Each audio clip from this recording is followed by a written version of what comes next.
Good afternoon, everyone. My name is Sergeant Answer, and today we will be going over leadership competencies. The information in this brief is unclassified.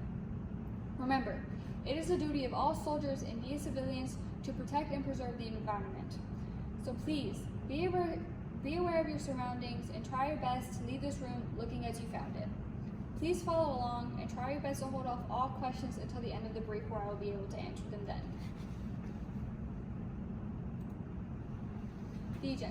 The agenda for this brief is as follows.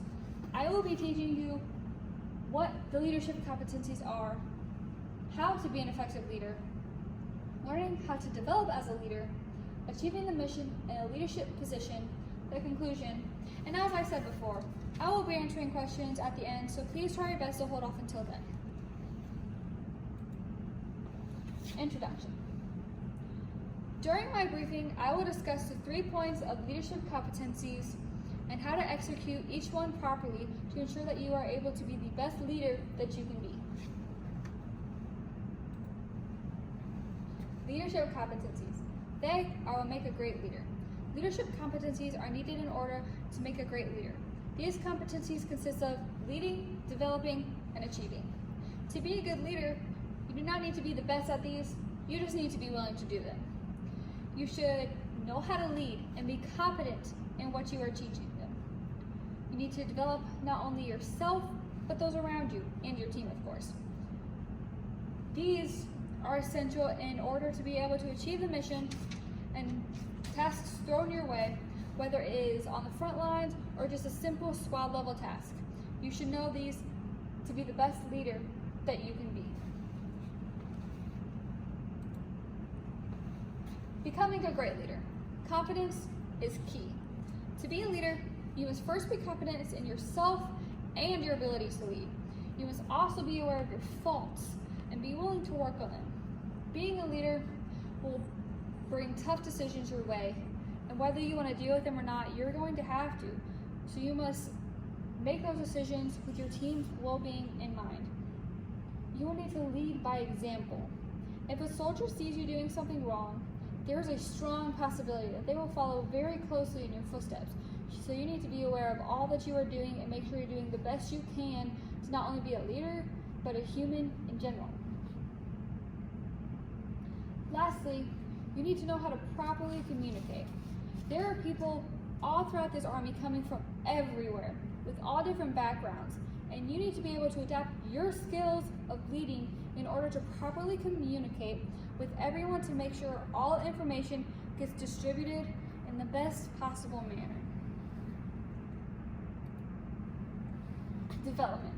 Not only yourself, but those around you. Development in this sense is not only bettering yourself, but your team.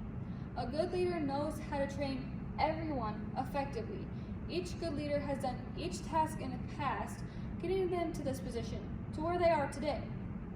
You and your team will develop together through practice and pushing yourself, but knowing when to take a break. Leadership strives through knowing your weaknesses. Knowing your faults not only will help you develop yourself, but your followers as well.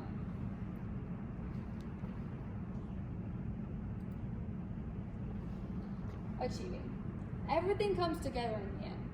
Achieving is the final competency. This is where your skills from learning to lead and developing come together.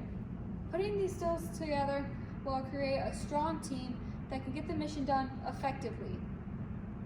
You are in charge of making sure everyone works well together with little to no negative conflict, because we all know that some conflict does turn out well. This is where all your hard work shines through to your peers and your higher ups. This is where being a leader comes in. Once you are finally able to get all of these together, that is when you achieve your mission at becoming a successful leader.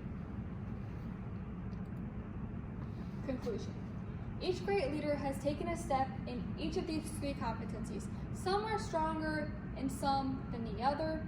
Some can develop stronger teams than other leaders. But in the end, they all achieved the mission they were told to.